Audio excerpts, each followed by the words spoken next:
Kejar-kejaran cari kerja itulah topik kontroversi pada malam hari ini pemirsa. Dan selain melakukan peliputan di lapangan, kami juga menghadirkan narasumber di studio. Yang pertama adalah anggota Komisi 9 DPR RI, komisi yang membidangi ketenagakerjaan, yaitu Irma Suryani Caniago. Mbak Irma, selamat malam. Malam. Terima kasih sudah hadir di kontroversi. Berikutnya juga ada Presiden Konfederasi Serikat Pekerja Indonesia atau KSPI, Bang Said Iqbal. Selamat malam. Selamat malam, Assalamualaikum. Waalaikumsalam. Bang Iqbal, hari ini menang banyak ya? Menang banyak. Nanti kita bahas itu, kenapa KSPI menang banyak hari ini. Kemudian juga ada Sekretaris Umum Asosiasi Pengusaha Indonesia atau APindo, Aloysius Budi Santoso. Selamat malam, Pak Aloysius. Selamat malam, terima kasih Mbak. Sudah hadir di kontroversi dan juga bergabung lewat sambungan Zoom. Adalah Direktur Jenderal Pembinaan Penempatan Tenaga Kerja dan Perluasan Kesempatan Kerja dari Kemnaker, Darmawan Syah. Selamat malam, Pak Darmawan. Selamat malam. Baik, Pak Darmawan, nanti saya baru ke Anda ya. Saya akan ke narasumber di studio dulu, terutama Bang Iqbal di sini. Bang Iqbal, banyak buruh yang kena PHK sampai sekarang belum bisa mendapatkan pekerjaan baru. Apakah tadi dalam peringatan Hari Buruh Internasional itu juga disampaikan kepada pemerintah dan pemerintah menjanjikan solusinya? Kami sampaikan di isu yang ketiga, Satgas PHK. Itu kan akibat daripada dampak kebijakan tarif Trump. Dan sebelumnya hitungan kami kan 60.000 buruh PHK, walaupun Kemenaker mengatakan 18.000, itu data yang berbeda. Itu baru data sampai Februari itu? Selalu, iya, selalu begitu 2 bulan, dan udah besar, walaupun 18.000 udah cukup besar. Itu terjadi akibat relokasi dan efisiensi, dan akibat regulasi. Permendak nomor 8 tahun 2024 itu dikeluhkan oleh buruh dan pengusaha. Anehnya pemerintah nggak ngerubah-rubah. Tapi alhamdulillah. Poin mana persisnya, Bang Iqbal?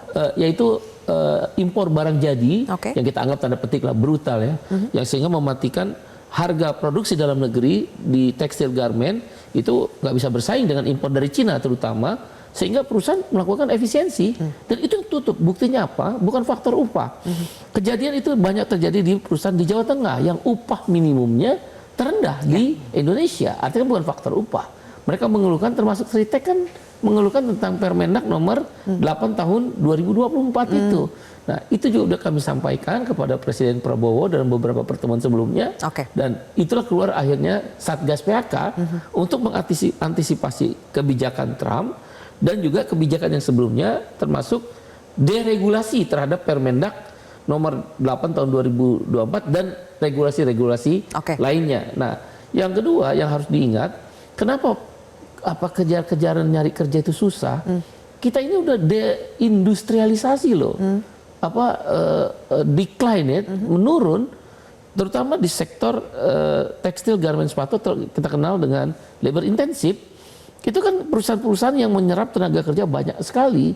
Nah, PHK yang dilakukan oleh mereka itu sekali PHK 30.000, 40.000, itu yang harus sekarang. Dan waktu di Sarasian Ekonomi, kalau saya nggak salah ingat, Pak Prabowo menjanjikan kita selamatkan industri tekstil kita. Kalau perlu kita bangun pasar di dalam negeri, itu yang harusnya dikerjakan. Karena di labor intensif itu penyerapan tenaga kerjanya banyak. Apa yang tadi dijelaskan di dalam video sebelumnya ini di kontroversi, bagaimana susahnya mereka mencari pekerjaan karena keluarnya 10.000, yang menyerapnya cuma mungkin 100. Kan orang 10.000 PHK ini mau kerja lagi, supply and demand. Supply and demand-nya tidak masuk faktor lain lagi tadi disebut betul, persyaratan. Pertama fresh graduate, makanya fresh graduate saya udah banyak dipanggil, ya dia emang enak. Tapi orang ter-PHK susah. Mensyaratkan umur 25 tahun ke bawah, bahkan ijazah ditahan, sudah dibahas juga di Metro TV. Kemudian juga IPK sekian bagi yang sarjana, ya kan. Kemudian juga persyaratan penampilan menarik yang nggak ada hubungannya dengan pekerjaan. Itu faktor juga yang mengakibatkan orang masuk di pasar kerja terbatas. Katakan di Jakarta semua persyaratan itu orang Jakarta bisa, tapi di luar Jakarta dia kan nggak bisa. Padahal kalau dia balik lagi ke daerahnya, lapangan kerja terbatas. Nah, yang terakhir saya di PT Tahsung itu, kenapa penyerapan lapangan kerja padahal daerah-daerah industri baru muncul seperti di Batang, Brebes, Pekalongan, kok penyerapannya lemah? Sebenarnya kebutuhannya tinggi. Saya ambil contoh di PT Tahsung Brebes, sepatu Nike, Adidas dan Puma. Dia membutuhkan dalam tahun ini 6.000 pekerja baru dari 9.000 yang udah ada. Tahun depan bahkan 25.000, total 50.000. Berarti banyak dong sebetulnya. Banyak sekali, tapi begitu dibuka lowongan, yang daftar 9.000, yang masuk 3.000, yang datang 1.000. Setelah diselidiki, terjadi disparitas upah. Upah di Brebes itu terlalu murah. Di Cirebon lumayan, ya 500.000 selisihnya. Orang Brebes ke Cirebon cuma 20 menit. Dia pindah ke sini, Cirebon. Nah, itu juga menentukan faktor kesejahteraan dan upah untuk orang bisa memilih kerja. Di sini butuh kerja, tapi upahnya terlalu rendah dan kesejahteraannya. Tapi di sini sedikit butuh kerja, upahnya relatif lebih tinggi dibanding tempat ini. Itu juga faktor. Yang antri banyak. Jadi Bang Iqbal sudah membedah ini, ada banyak sekali faktor penyebabnya. Tapi apakah solusi konkret yang sudah ditawarkan oleh pemerintah? Nanti kita bahas lebih lanjut. Uni, saya ingin tanya dulu ke Anda. Sebetulnya kan masalah pengangguran, PHK itu bukan masalah baru di Indonesia. Tapi kenapa tahun 2020 ini kondisinya terasa berbeda sekali? Setidaknya kita lihat dari testimoni orang-orang yang mencari kerja di lapangan. Ya, tadi Iqbal kan tadi sudah menjelaskan ya kenapa pengangguran meningkat, bahkan saya menyebutnya pengangguran berjemaah. Saya sudah sampai, saya bukan lagi sekedar menghimbau kepada Menteri Tenaga Kerja, tapi sudah mulai memerintahkan beliau untuk berkoordinasi dengan Menteri Perdagangan, cabut dong ya Permendak nomor 8 2024 itu. Karena itu biang keladinya, salah satu biang keladi terbesar itu. Selain yang sudah disampaikan Said tadi.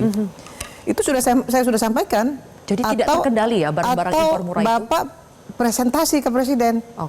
Ya kan, sampaikan kepada Pak Presiden bahwa ini salah satu biang keladinya. Nah, biang keladi yang lain juga sampaikan gitu. Nggak usah takut dengan Pak Presiden. Pak Presiden pasti mendengarkan karena ini adalah bagian dari program yang memang mendukung banget ya image presiden di mata rakyat Indonesia. Tapi saya tadi sudah sampaikan juga, saya akan sampaikan kepada Said Iqbal bahwa kami Komisi 9 sudah membentuk panja Undang-Undang Tenaga Kerja baru ya, sesuai dengan apa yang disampaikan MK. Nah, di undang-undang inilah nanti kita akan mengelaborasi ya, menginventarisasi semua masalah-masalah yang sebetulnya harus diperbaiki. Nggak boleh ada lagi pasal-pasal yang bersayap-sayap, yang multitafsir, itu nggak boleh ada lagi. Jadi saya betul-betul mengawalnya nih, Zilvia. Nasdem kawal banget ada ya. yang lemah sekarang, ya. Saya sampaikan Nasdem ya, Irma Suryani Canego akan kawal banget nih. Iya. Karena Iqbal ini sahabat saya. Jadi kita akan kawal banget bukan revisi undang-undang baru yang memang akan kita laksanakan nanti, sehingga betul-betul itu bisa menjadi jaring pengaman ya, jaring pengaman kontrol sistem yang efektif terhadap diskriminasi terhadap kawan-kawan pekerja atau buruh. Baik. Kalau biasanya ngomongin pengangguran, pasti pengusaha juga selama ini didorong-dorong untuk menyediakan lebih banyak lagi lapangan pekerjaan ya, Pak Aloysius ya. Tapi apakah pengusaha sendiri sedang dalam kondisi yang tidak mampu untuk melakukan itu, Pak Aloysius? Iya, Mbak Sylvia, saya kira naluri pengusaha sederhana. Tidak ada pengusaha yang bikin usaha pengen bangkrut. As simple like that. Semua pengusaha ingin grow dan segala macam. Nah, cuman pertanyaannya sekarang, apakah kemudian environment-nya membuat pengusaha itu ingin grow? Kondisi saat ini kita sama-sama udah tahu lah bahwa kondisi global sedang sedemikian diperparah dengan tarif Trump dan seterusnya, membuat kondisi perdagangan dunia dan seterusnya menjadi berubah sama sekali. Nah, kemudian di dalam negeri sendiri kami terus terang juga melihat perlunya konsistensi regulasi secara jangka panjang. Mbak Sil bisa bayangkan bagaimana kami bisa menghitung sebuah biaya produksi kalau regulasinya kemudian berubah-ubah setiap saat dan seterusnya. Itu juga satu hal yang menjadi tantangan. Di luar itu yang sekarang lagi rame masalah premanisme, kemudian masalah tadi kita berkompetisi dengan ilegal, masuknya barang-barang ilegal dan seterusnya. Apalagi dengan kondisi sekarang besar kemungkinan produsen Cina melakukan dumping dan seterusnya. Jadi situasi secara keumuman memang meresahkan. Jujur ya Mbak Sylvia, kami ini pengusaha aja memperkirakan total pasar sampai akhir tahun ini berapa aja bingung. Lah gimana mau ngitung bawahnya gitu dan seterusnya. Jadi dalam konteks itu saya kira perlu kerjasama kita bersama semua komponen masyarakat dan tentunya juga yang paling penting pemerintah tadi bagaimana bisa menciptakan suasana yang kondusif buat kami. Tentu saya tahu tidak mudah dalam kondisi global yang sangat challenging saat ini. Kira-kira gitu, Mbak. Karena yang dibutuhkan pengusaha pasti soal kepastian ya. Iya, kepastian. Zilvia sedikit ya mengomentari saja bahwa kalau dikatakan bahwa pengusaha itu nggak kepingin perusahaannya bangkrut, ada kok yang pengen bangkrut. Terus Ritek pengen bangkrut dia, membangkrutkan diri kalau menurut saya.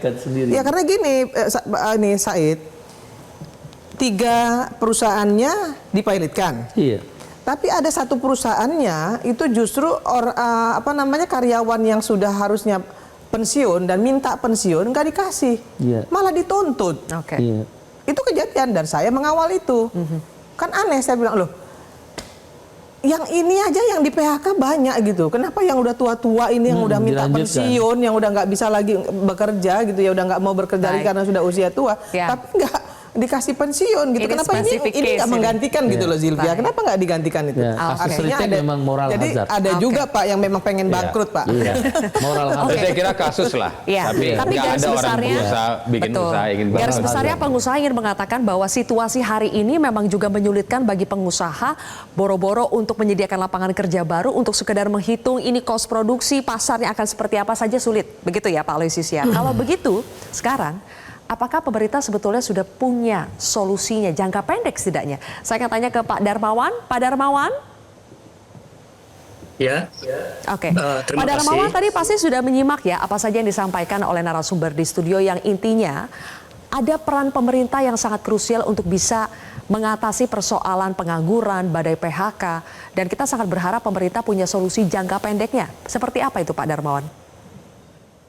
Ya, terima kasih. Jadi solusi jangka pendek yang memang sudah dicetuskan oleh Presiden dan saya pikir juga ini idenya Pak Said Iqbal ya pada saat Sarasian Ekonomi, yaitu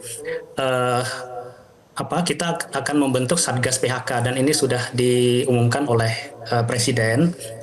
Namun Satgas PHK ini haruslah efektif kemudian melibatkan seluruh stakeholder, terutama pengusaha, kemudian juga serikat pekerja dan juga pemerintah. Kami dari Kementerian Ketenagakerjaan sadar bahwa urusan ketenagakerjaan ini adalah sebenarnya urusan hilir yang banyak sekali variabel yang berpengaruh. Seperti misalnya pertumbuhan ekonomi, kemudian juga daya saing, kemudahan investasi kita dan sebagainya.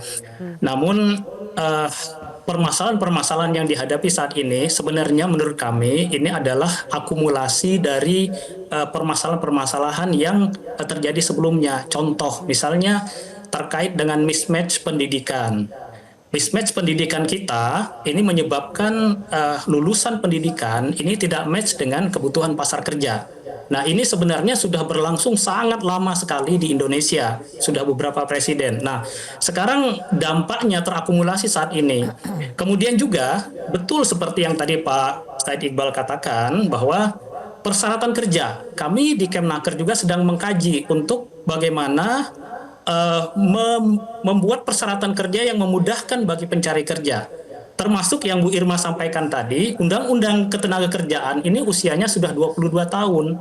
Nah, ini juga yang akan segera kita perbaharui agar kita punya pegangan bersama atau acuan bersama, baik itu pengusaha, pemerintah, dan juga para pekerja. Kita punya undang-undang yang memang up to date untuk saat ini. Solusi jangka pendek yang sedang kami upayakan adalah kami mendekatkan informasi lowongan kerja ini kepada para pencari kerja.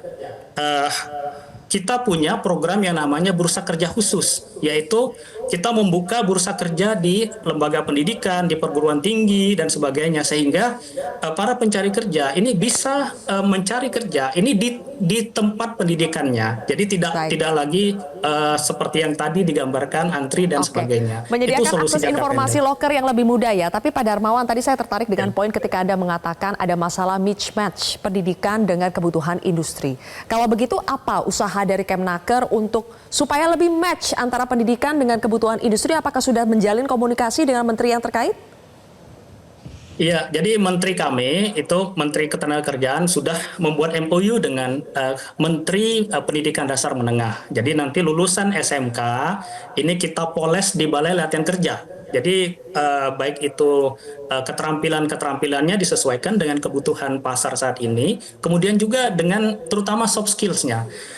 Kita tahu Gen Z sekarang ini generasi yang agak berbeda dengan generasi yang di atasnya. Secara soft skill memang sepertinya butuh polesan-polesan sehingga mereka bisa siap secara mental untuk masuk ke pasar kerja. Kemudian juga kita akan lebih mengintensifkan magang.